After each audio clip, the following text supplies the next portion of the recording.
So I'm Romelli Bannock. I'm the Senior Program Officer in the Child Wellbeing Program at the Doris Duke Foundation. And first I want to thank the Aspen Institute and Ascend for having me here, and thank you to all of you for being here. I'll start first by saying a bit about the Doris Duke Foundation. You might have heard some of this from Ju earlier. We're a national funder based in New York City, and our vision is to support the well-being of people and the planet for a more creative, equitable, and sustainable future.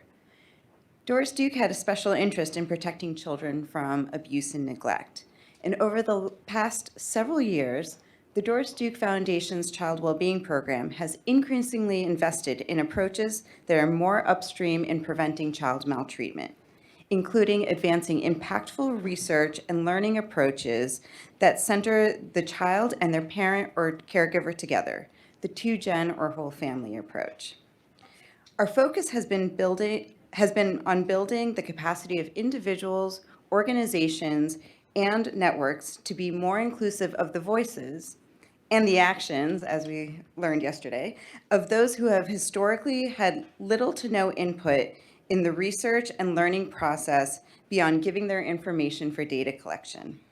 This includes the perspectives and insights of parents, families, and community partners. So we want to support research that is conducted in partnership with families and communities where parents and people with lived expertise are involved in research from the start.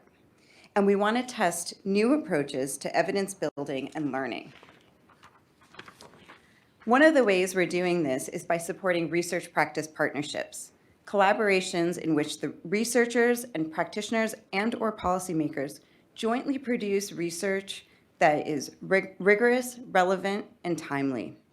These partnerships strive to better align the academic and practice communities in their efforts to improve outcomes for caregivers, children, and families as a whole, including efforts to gain a better understanding of family prosperity for families from a wide range of backgrounds and experiences. Through these research practice partnerships, researchers work alongside practitioners, people with lived experience, and community members to define the research questions, to design the data collection approach, and to interpret and share findings. We recognize that learning and evaluation that meaningfully engages the community to co-design research is hard to do. It requires time to build trusting relationships. It requires an understanding of culture and context and being grounded in equity. It requires a learning orientation and humility, and it requires skills to share power and to cede decision-making authority. This means that we need to embrace a range of research methodologies, not just randomized control trials, that can give us valuable insights if we want to understand what works and for whom. The Doris Duke Foundation is interested in studying and understanding how to do this type of research and evaluation well. And we want to lift up lessons learned from those doing the work. What are the patterns, common themes, and tools that we can all learn and use? This is a key moment and opportunity for transformation for policy and practice in the ways we collaborate and authentically engage with families, employ a racial equity lens in using data for decision-making, and center the needs of families and solutions of those closest to the challenges we aim to address. I'm excited to turn it over to our panelists to learn more from them about their work in redefining how to do two-gen research, learning, and evaluation. Thank you. Thank you, Romelli. So again, I'm Marjorie Sims. I'm Managing Director at Ascend, and I am honored to be able to moderate this conversation. And our session is radical collaboration around a new research agenda. And we're very focused on learning, evaluating, and research specific to the two-generation approach. Over almost the last year, we've been able to host a learning and action community called Building Evidence for Two Generation. And that work has been supported by the Conrad Hilton Foundation generously so that we can bring together a group of parents, practitioners, researchers, evaluators, funders, and those at the federal level looking at two-generation approaches. Because what we know is that the voices of all the stakeholders that are involved in this work need to be engaged and collaborating. Right, and so this is what our session is about. And so let's jump in. I'm going to do some introductions first. And right next to me is Catherine Kamara. She's one of our parent advisors for the Learning and Action community. And she also is with Invincible Mamas Pushing for Action and Change Together, or Impact Mamas, right? And that is supported by the National Crittenden organization. And then next to her is Uma Ruka, and she has the distinguished title of being the research professor, founding director of the Equity Research Action Coalition at the Frank Porter Graham Child Development Center at the University of North Carolina at Chapel Hill. And next to her, and I'm starting by saying he's an Ascend Fellow because that's one of my favorite parts of his work, and it's Darius Tandon. And he also has the distinction of being an Associate Professor, Northwestern University Feinberg School of Medicine, and a 2015 Ascend Fellow. And then next to Darius is Erin Kennan. She is Social Science Research Analyst at the Administration for Children and Families, Office of Planning, Research, and Evaluation. And then last but certainly not least is an amazing colleague, Emily Salma Miller. She's a principal researcher at Mathematica Policy Research. So this is our panel, and also really delighted that each one of these folks participated in our Learning and Action community from different perspectives, right? Researchers, parents, practitioners doing this work. So I want to start the conversation, as we do, grounded in the voices of our parents, and would ask Catherine to share with us, how she comes to this work, the work that she's been doing, and what her focus is on supporting other moms that are interested in grounding research and evaluation and learning in their experiences and recommendations. So Catherine. Thank you, and hello to everyone. My name is Catherine, originally from Sierra Leone and currently reside in Charlotte, North Carolina, but I was raised here in Maryland, D.C. My experience, I could only speak on my experience in the foster care system and with Crittenden. And I do have two moms in the audience with Impact, and if you guys need more questions for them, they're all the way in the back. They're all the way in the back, but raising their hands. And also a staff member with Impact, Lisette. I'm not really sure where there she is. Lisette. So, and Shaq as well. So my experience in the foster care system, before my son and I entered the foster care system, I was 17 years old. He was 6 days old. I was scared because growing up, I only knew the negative side of the system.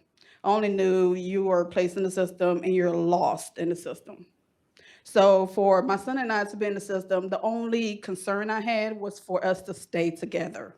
And my social worker at the time, she was able to take all the concerns I had and I guess speak to her team or whatnot. And they came up with a group home in Charlotte, North Carolina, at the time called Florence Crittenden Services, but now it's called Crittenden Services. So when we were transported to the group home, I found out that it was a all girls group home. I don't do females like that, but anyways.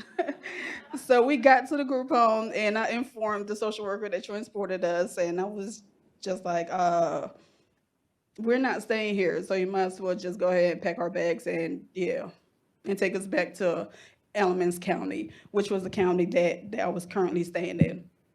And but Florence Crittenden, the staff members reassured me that they're here to service us, to help us and everything.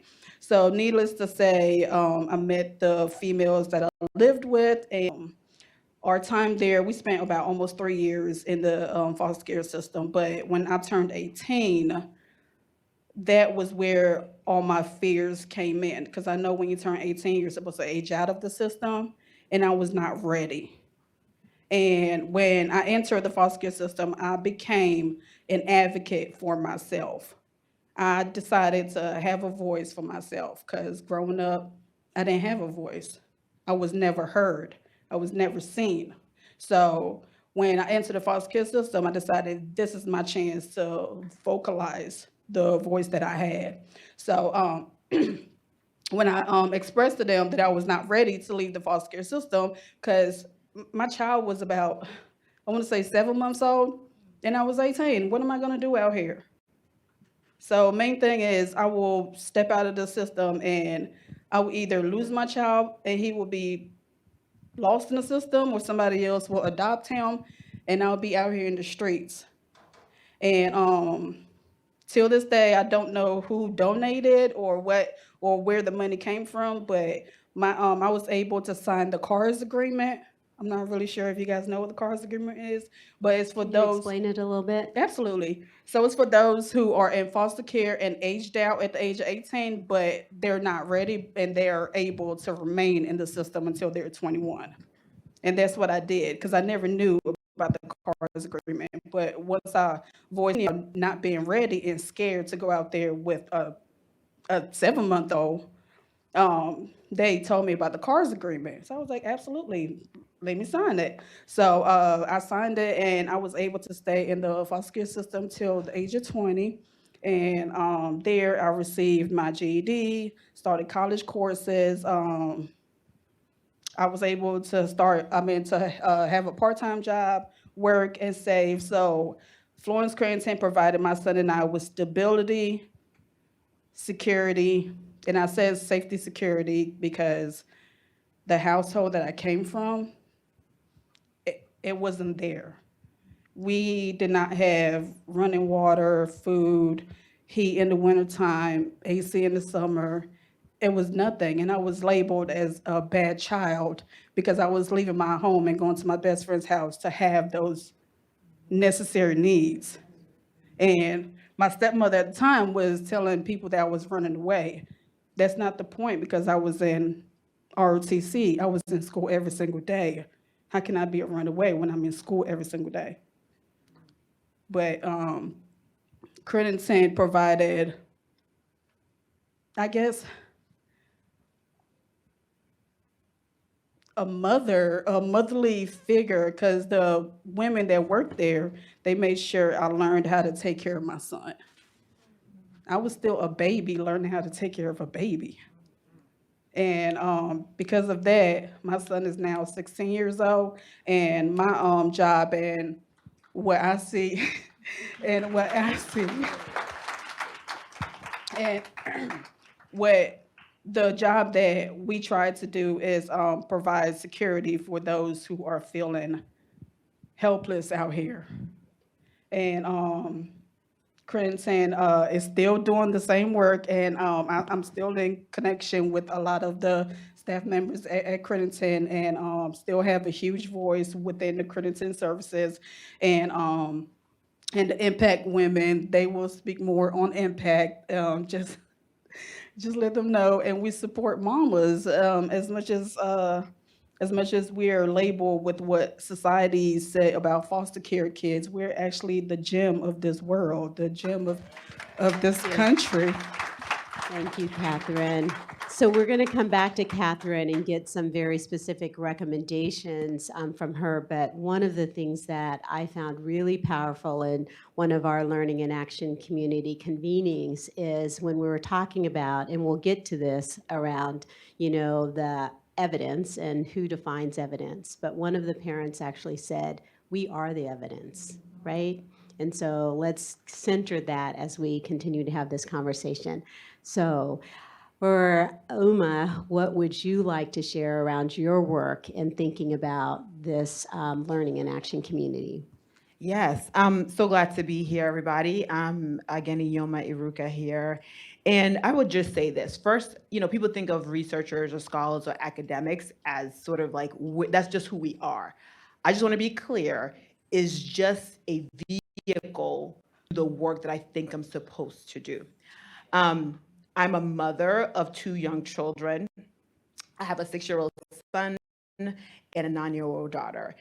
And I feel like part of the work around learning, research, and evaluation is that maybe it was hormonal, but I feel like when I got pregnant with my first, something changed and I realized I've been coding a lot of things. I was coding racism with poverty. I didn't even mention race. I just happened to work with Black families. I just happened to think about Black children. And what happened for me is I had to unlearn some of the ways that I've been doing research. Like that means that we can't just center only certain kinds of methodology, like only RCTs, only quantitative surveys. I had to actually do some unlearning. And I think for me, it was because I wanted to make sure that whatever came out was really truthful about Black people, right? For me, first and foremost, that the truth is never clear about Black people, Black families. There's so much richness in who we are as a people collectively across the diaspora. And I felt like for me, research and evaluation had to do that. But for me to be part of that sort of coalition and change effort, I had to do some unlearning. And so for me, part of my journey is where I am at UNC now. Yes, I pick UNC. We'll talk about that later. Okay, that's why I decided to start my center on purpose. It's the oldest public university. But the work that we do at the Equity Research Action Coalition is really about co-constructing research and policy. And when I say co-construct, I don't just say that because like equity is a word that's nice, but is that I have to literally give the space for our community-based partners, our families, our students to really be part of asking the right questions, figuring out how do we actually get the right answers to the questions. And then most importantly, we try to think about 2 things: anti-racism and cultural wealth. That means that we have to understand that racism is baked into not just society, but also into research. Like we all think research and evaluation is basically science and objective. It is not. So for me, it's also important that I also unlearn this sort of ideology, but also elevate the cultural assets of families, whether it's their language, whether it's their community, whether it's their aspirations. And so for me, I hope to center my work and continue to center my work on really those 2 pillars, but really to continue to unlearn and relearn sort of how do we do work that's not just about padding our resumes and our curriculum vitae, but about making sure that we're doing what Dr. Austin said, liberation and justice. To me, research is a tool, a vehicle for liberation and justice. If we're not doing that, then we're really not doing much of anything. So that's what I hope to continue to do in my work. Thank you. Thank you. And I know you're going to have a call to action for us, so I appreciate it. Darius, tell us about your work. But first, I do want to give some homage to Darius because he is in the cohort of the 2015 fellows, and they actually, a group of them are researchers doing amazing work. And they really encouraged Ascend to think more deeply about what a research agenda for 2-generation approaches would look like. So I just wanted to give you that homage because we're on this stage partly because of you. So take it over. All right, no pressure. Thanks, Marjorie. Really happy to see old friends, be here with a bunch of new friends. So just reflecting a little bit on the work that I do that I think has implications for the work that we all do. A little bit about me, I'm a psychologist. I do a lot of intervention research, mostly in the context of home visiting and early childhood programs. We have an intervention called Mothers and Babies that some of you might know about. It's a depression prevention intervention. So 3 things that I'll just sort of lead with, and then we can maybe amplify them later in the panel. Number 1, I think what we know is true of our work, and I think is true of all of our work, we have to know where we're going. We have to have a roadmap for what we are trying to do. Some people will call that a behavior change framework, some will call it a logic model, but it's really important that we have that in place.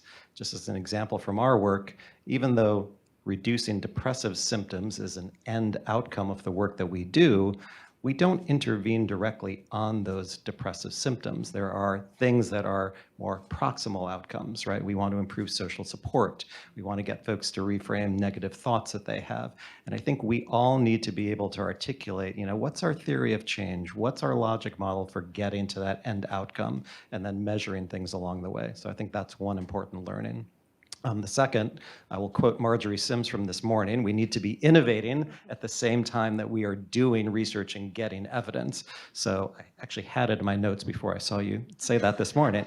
But I think that that's really, really true. And just another example of some of the work that we've done. Again, for many years, we were focusing on mothers and maternal depression. We've developed a fathers and babies intervention called Fathers and Babies. We're not very creative with our names, right? So we did a small pilot study, really successful. And now we have folks literally around the country saying, we want to do this. Well, as a researcher, I'm a little hesitant to go into the deep end of the pool and say, let's do it, right? Because I want to build more evidence. So I think a lesson for us all to think about is how do we keep building evidence, but also things that are innovative. I think it does make sense to try to get it out there and implement at the same time and study that. So I don't think it's an either or. I think we can be doing both. And then the last thing that I will say, and I think this is echoing a lot of what I've heard folks say yesterday and today, the work that we need to do and the outcomes that we're looking at, they need to matter to the families that we are working with, right? So some folks will refer to that as patient-centered research. And how do you create patient-centered research? Well, you do it by collaborating with families. You collaborate with key partners. So I think that's a really important message and really needs to be a hallmark of all of our work moving forward. Wonderful. Thank you, Darius. So, Erin, your work at the federal level in some ways touches, so many communities and people's lives. Can you share with us, what your focus has been specific to the two-generation approach? Sure. Thank you for the opportunity to speak. And I also want to acknowledge Kathleen Dwyer, who couldn't be here today, who really has spearheaded the 2Gen work that goes on at OPRE, my office. So OPRE studies the ACF programs and the populations they serve through rigorous research and evaluation projects, and we aim to build knowledge and disseminate evidence regarding effectiveness and efficiency of ACF programs to improve economic and social well-being of children and families. ACF programs include child care, Head Start, TANF, child welfare, child support enforcement, and many others. I mention these because they're often, some of them are thought of as two-generation programs. And over the past 10 years, OPRE has had several initiatives related to 2Gen, but not tied to a specific program. But program dollars have funded this work. So we have specifically focused our 2Gen portfolio at OPRE on initiatives that provide early childhood education services and to children and economic security services for parents. But we recognize these are not the only approaches. So with that said, in 2013, we awarded 4 grants that through the Head Start University Partnerships Dual Generation Approaches Initiative. And this is where university researchers partnered with Head Start that had the early childhood services and integrated a parent intervention. And in 2015, we awarded a contract called Integrated Approaches to Supporting Child Development and Improving Family Economic Security. And that contract was awarded to Mathematica to assess the landscape of of two-generation approaches across the country that were being implemented, and to really get a gauge on what effectiveness data, what evidence was out there. And the key finding was there's not, that these programs and initiatives are really new and developing, and there wasn't a lot of effectiveness evidence, I'll say. So this was the impetus for the contract that we're working on now called Next Steps for Rigorous Research on Two-Generation Approaches. And that has 3 objectives that were recommended from the previous work. And that was to conduct formative research activities to better understand two-generation implementation, and to strengthen program models and move them toward summative research. Another objective was building research and evaluation capacity more broadly. And then lastly, to conduct some measurement work to address measures that are really getting at the two-gen-ness, that are two-gen specific. So I'll let Emily provide some details on what those activities look like. And lastly, I just want to mention OPRE has now created a portfolio. We have a web page where we bring together all of the projects that focus on coordinating services across programs. So I'll mention that. Great. Thank you, Erin. Emily, you share some of the work that you're doing, and not only is she working on large projects, through OPRE, but Mathematica has also done specific evaluations to community-based organizations. One of our network partners, Agape in Tennessee, they led some of that learning and evaluation there. So, Emily. Thank you. Thank you for the opportunity to be here today.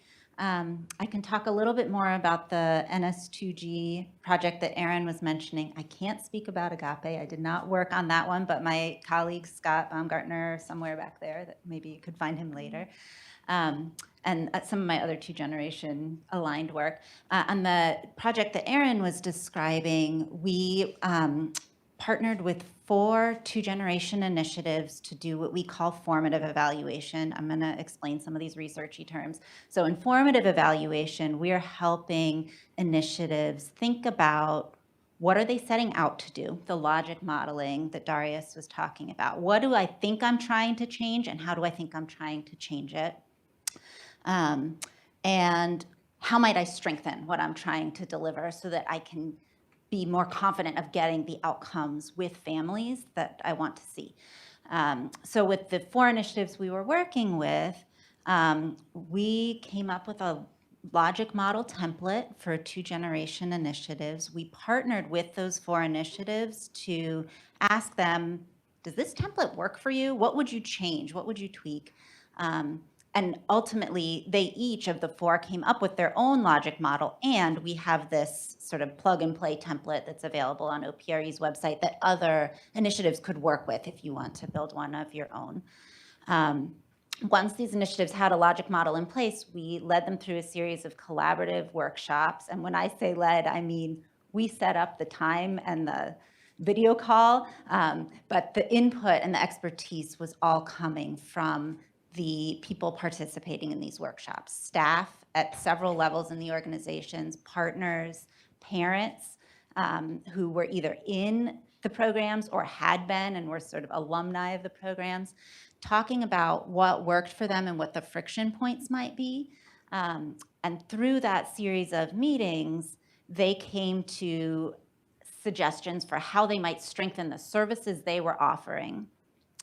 And we developed a worksheet that would help them and anyone who wants it, also on OPRE's website, with this process to think about how might I strengthen what I'm offering specifically? What am I doing tomorrow? Who's responsible for that by when? So that there is some sort of structure and accountability within an organization around what are we trying to improve and how are we going to measure whether it's working. And we did these cycles of evaluation where the initiatives would try to test something, try to test their referral process and tweak it a little bit and see in a few weeks, was it working better? And then come back to the table and say, how could we tweak it even more? So they would do multiple cycles like this. In addition to those 4 sites, we also had 6 other sites in a learning community that were learning from and with these 4 sites about how they could strengthen their own internal evaluation capacity, with the idea that they're doing this formative, this program strengthening evaluation so that eventually programs can be having a really strong model that might be ready for effectiveness testing for something like a randomized trial or a quasi-experimental study. And then the last thing we did was this measure development that Erin was mentioning, that we developed a measure for mutual reinforcement, which is the idea that no one organization or department within an organization is going to be able to serve the constellation of needs that a family may come with. And so it's a measure of how those departments or organizations or partners might be working with one another to provide services that collectively offer more than each department could on its own. So that's an early tool, not fully tested yet, but is available for your use. And then beyond those things, I work on some of our other 2-generation aligned work, some home visiting work, and a project with Erin that I'm really excited about, where we are developing first a conceptual framework and then thinking about measures for work that ACF is doing around self-sufficiency programs.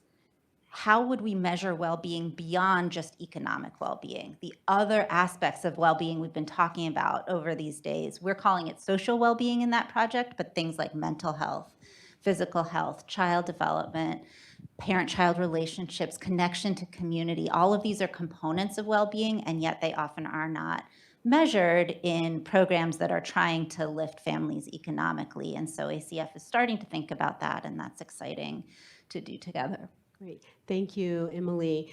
And so OPRE has also shared a list of really strong resources for all of you as you think about your learning, evaluation, and research around 2-generation approaches. So that should be posted in Slido so that you'll have that available.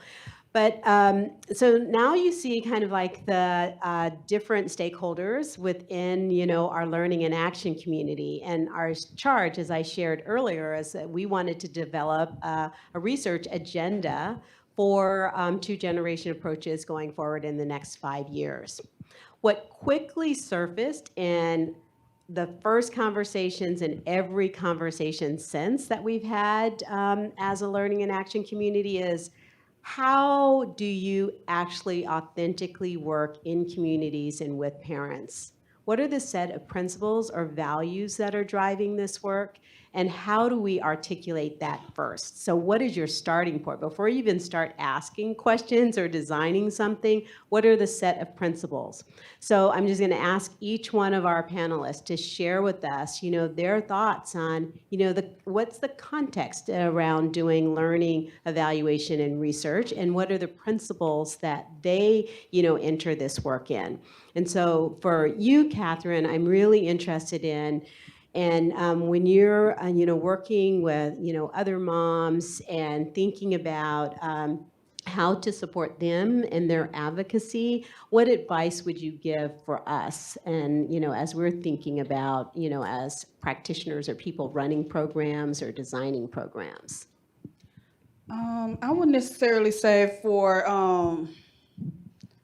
those in your shoes to be able to hear us, be able to see us as who we are, and not try to make laws or policies based off of what you think. So asking those who have actually walked the journey, who have experienced, mainly for me, foster care.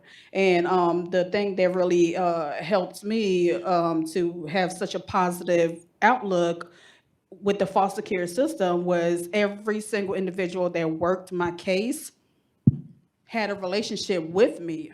So I was just not another case or another number on their desk. My judge, my lawyers, my social workers, even my GAL, I knew every single one of them by name. What's a GAL? A guardian ad litem. Okay. Yes, ma'am. So they took the time out of their busy day, because I'm pretty sure they had multiple cases to handle. They took the time out to hear my needs, my wants, and my concerns, and they met every single one of them to ensure that when I left the system, I had full custody of my son, and that was the end result of it. So for policymakers to just throw rules and laws at us without hearing from the individuals who have experienced what they are working on. Right. Yeah, really important. Thank you for that. And so I'm going to start at the end here. So Emily, and your role at Mathematica, how do you think about principles in the context of doing your work? I think about, I'm going to answer a different question that someone asked before. What keeps me up at Okay, night? take it over. This is our community. Do what works. Can I tell you what keeps me up at night right now? Oh, you were on another panel. But it is how I think about these things. That a project I didn't mention is a big systematic evidence review of home visiting research. And we only look at RCTs and quasi-experimental designs to decide which programs are evidence-based. And it keeps me up at night that we're doing that, because there are other ways of knowing that programs are effective.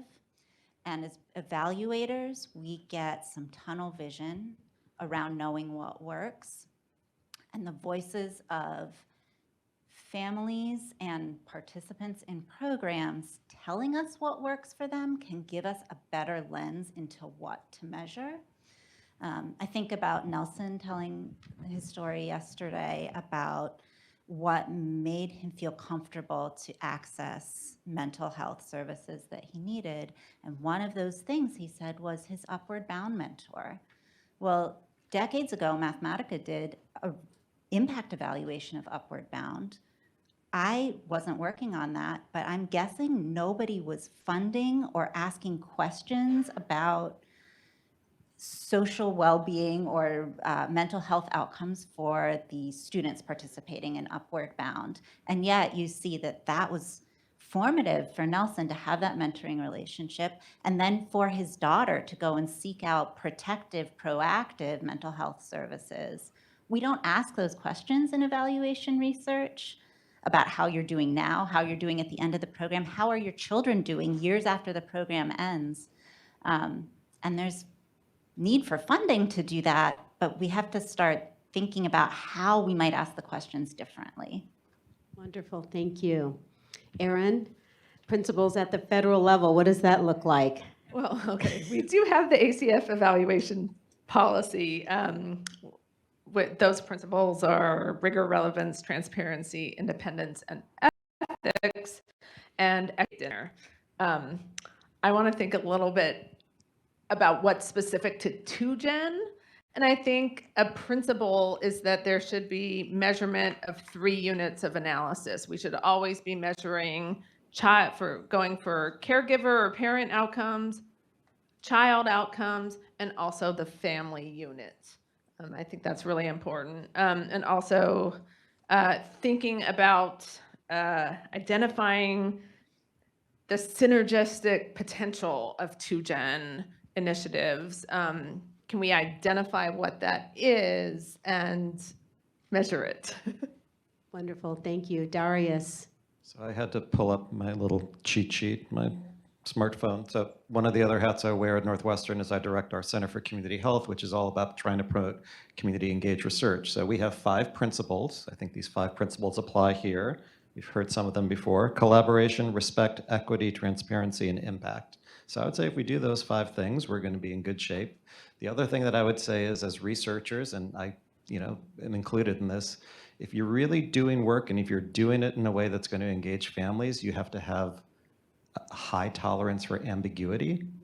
You have to be able to, as Ann Mosley would say, give the car keys to others, right? You're not going to be the one driving the car or the whatever vehicle of choice. So I would say those are important considerations. Wonderful, thank you. Yuma. So I would say, I mean, just all the great remarks here. I would say before I will answer the question, I will say what I didn't say earlier. This is what I love about this panel. They just, they're the designers. I've given the car keys. But I will answer the question. What I do want to say is that I do work in the prenatal age A space, and when I think about what are the things that I want to see, right, that I think is really important for families, particularly families of color, especially Black families across the diaspora, I think of it like the 3 Ps, right? So one is really around the protection of families from trauma, from discrimination, from material hardships. Like we have to say that we got to make sure we protect, families on the deepest of levels. And the next one's real about promotion. You can protect me at first, but now you got to promote my health, my wealth, my access to education or excellence, right? So how do we sort of move beyond just like we got to service you? We got to really promote you in the deepest of ways. And then the other piece real around preservation. How do we preserve the best of what family is, the best of what communities are, the best of what children are? To me, we should not be going after trying to fix somebody because they didn't fit this ideal, but how do we preserve people? And so going back to your question about what are the principles, I would say for us, part of the principle is, and I'm using, one of my good community-based orgs that I really engage with on a deep level, they talk about community rootedness. Like, so for me, if we think about certain communities of color, Black communities, Latino communities, other communities of color, a lot of times, at least researchers, again, some of us, right, we've often gone into those communities and extracted information. We've extracted it, we've built so much out of it, gotten our Benzes and Lexuses, but we actually never actually gave back in ways that were meaningful. And so part of the principle about being community rooted, so that means that you have to know the history of how research has intersected with that community on one part. The other part I do want to flag is that it's about positionality. So for me and the folks that I work with, whether it's our families, our advocates, our policymakers, et cetera, you need to know your position, right? Like, what is your lens? What is your privilege? If you don't know that, then you're bound to kind of have it come to fruition when you're making decisions, right? So if you're engaged with a community, for example, I'm a researcher. I know I'm a researcher, and I know that because I have a doctor or PhD, bless you, that gives you a particular, I know it's a habit. That gives you a particular sort of like privilege, but we have to keep that in mind that when somebody gives you that privilege, there's an accountability with that. So we think about our positionality and we make that present in our conversation. So for example, we have work that we're engaging in called like the family census study we're about to launch. And part of that is not just me saying, here's all my questions. It's about asking our families and asking our other community partners, what are the questions that we need to know about our Black families that we've never had the opportunity to ask in many ways? And that means that we have to kind of step back and just actually literally listen and actually act on that. We can't just listen. People want to have people come and tell me your story. And is in many ways is great, but it's also dangerous, right? Because I don't want to use a word I would use. It's a P word. I want to use it here. But people begin to gather the stories, but they never do anything with it. They sort of like engage in like, oh my goodness, you poor child, you poor baby, you poor whatever.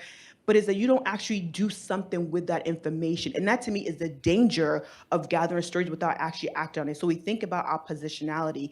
And then finally, the other principles that we do have is that, again, I'll go back to the anti-racism cultural wealth. If we are not talking about systems, in many ways, systems, the way we function as a culture, we're a white supremacy culture. We have to be able to talk about that. We have to be able to actually measure in the way we do our science and the way we do our evaluation. So how do we sort of measure anti-racism in our work and also cultural wealth? So for me, those are kind of the 3 big sort of principles that we sort of lean in on when we're doing our work. Wonderful, thank you. And this is just a demonstration of kind of the energy, enthusiasm, kind of intellect that has been driving, our learning and action community. And we have a few minutes left, so I would love to open it up to questions from the audience. Over here, Shakira, we'll start with you. And please introduce yourself. I want to capture. Hi, my name is.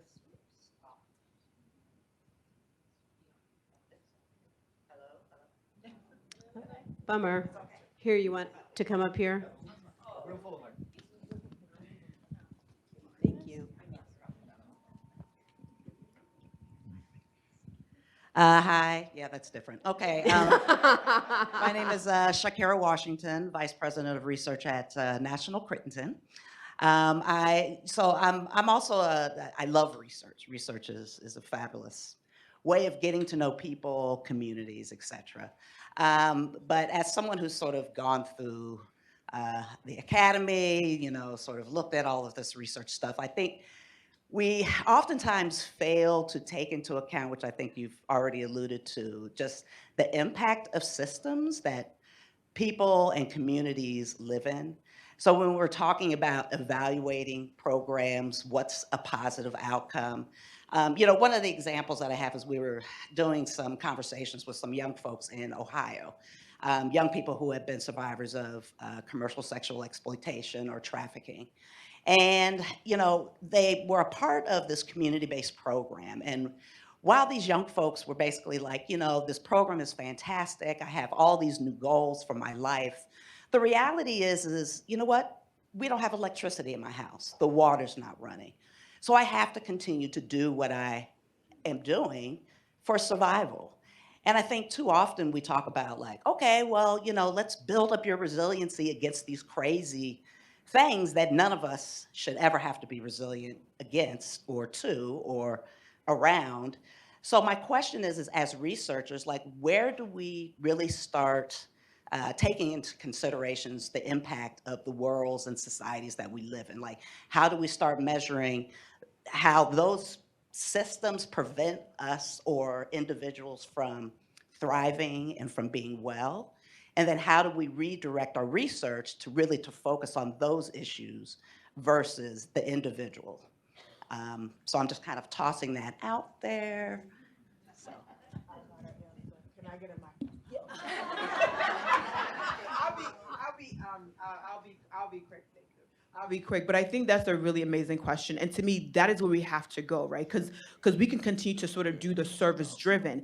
And so what I will say in terms of, briefly in terms of your career about how do we begin to make the system visible? Because we often say the system, like it's a capital S system, right? But we have to be able to actually articulate it. So for example, I won't bore you with academic sort of terminology, but we have a sort of a paper we wrote last year that really tries to operationalize, for example, what is racism? Like what is structural racism? It's things like immigration policies. It's things like all that we have about segregation. It's about mass incarceration, said earlier. But we have to be able to actually quantify that. For some of us, they don't believe it exists, so we have to quantify that. So one example that we can begin to use is begin to understand what are the environments our children in. So I think, is it Tufts? I can't remember. They have the Child Opportunity Index. In that index, like a collection of 49 indicators, and you can actually take those indices and map it to the zip code, the census tract that is available because the feds produce that all the time. And so we can begin to map where are the opportunities or lack thereof.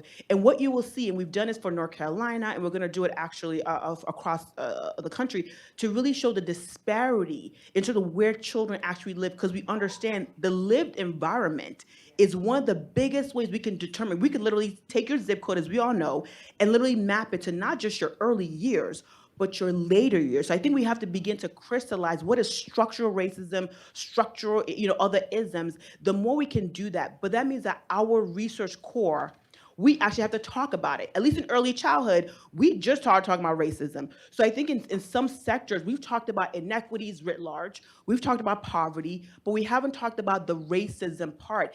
And until we begin to talk about that in our sort of scholar world, I think that we're gonna continue to sort of be backpedaling and focus on poverty. Again, poverty is bad, but I would push on even wealth. We don't talk about wealth. Wealth is really the actual system that says, you know what, over generations, we have actually created policies that ensured you would never actually get ahead. So we do have to think much more in an empirical way. How do we measure these systems and be very clear about that? Can I just add real quickly? We as researchers are very good at following instructions. And so when I write a grant, if I'm told to look for those things, I will build it into my grant. 99.9% of the time, I'm not being asked to look for those things or study those things or examine those things. So to the funders in the room, ask us to measure these things, ask us to look at these things. We will, but right now we're just sort of following instructions. Wonderful, thank you. I wish we had more time for questions because you can see the brilliance of the panel, and I'm going to let them close by 30 seconds. What is your call to action for this group? You've got some people that are providing direct services, you've got policymakers, you've got funders, you have parents. What's your call to action? Emily, we'll end with Catherine. Depends on who you are. If you're a parent, do this. If you're a funder or a researcher, ask this. Where are the people who are subject to the research? Are they in the conversation? Is the research and learning with them or about them or to them? Needs to be with them, or we're not going to measure how people are doing. Thank you. Erin? It's not really a call to action, but to build on that, I just want to mention that participatory methods, whether it's research, whether it's evaluation, whether it's learning in your culture, you can bake in participatory methods in all of these, and it will make your research more rigorous. So there's that. And I would also just advocate for also measure what matters to parents. Wonderful. Darius? I really worry that we're going to be at a place a few years from now where it's going to be very, very difficult for us to compare things that are being done by all of the amazing people in this room. So my call is we need to, and there are things that OPRE, Mathematica, Ascend has done to say, here are outcomes that we know are meaningful, that could matter. We need to be studying, we need to be examining them consistently across projects so that we can make comparisons about what's working. And I fear that if we don't have the ability to do that, it's going to be very hard to give a very strong message about the impact of 2Gen work. Wonderful. Thank you. Ioma? I'll just say the word FUBU for those who remember. That dates me. For us, by us, right? So, and I say that in a collective way, that while we focus on the actual content of really trying to unpack what is research, the power, all the privileges, et cetera, is that a lot of the research being done, particularly on Black and Brown communities, do not include Black and Brown researchers. So I would push that if you're a funder, do not fund any more work that literally does not center Black or Brown people as or leaders in the work. I think that's important. And then finally, I'll just say in the end of it, I will push you to think about the 3 Ps of like, how is your work in any ways protecting children, families, and communities from harm, discrimination? How are you promoting our health, our wealth, and educational excellence? And how are you preserving the best of our communities and who we are? Don't make me who I am not. Wonderful, wonderful. And Catherine, you get the last word. I would say to continue to be the voice for the voiceless, because children in foster care don't have a voice. So to allow those who are strong enough, like myself, to stand up and be an advocate for themselves, encourage that. Because I know if the foster care system was such a positive experience for me, I know it could happen for everybody in foster care. It doesn't have to be a negative stigma that's going around about the foster care system. So, yeah. Thank you so much. Please join me in thanking the panel.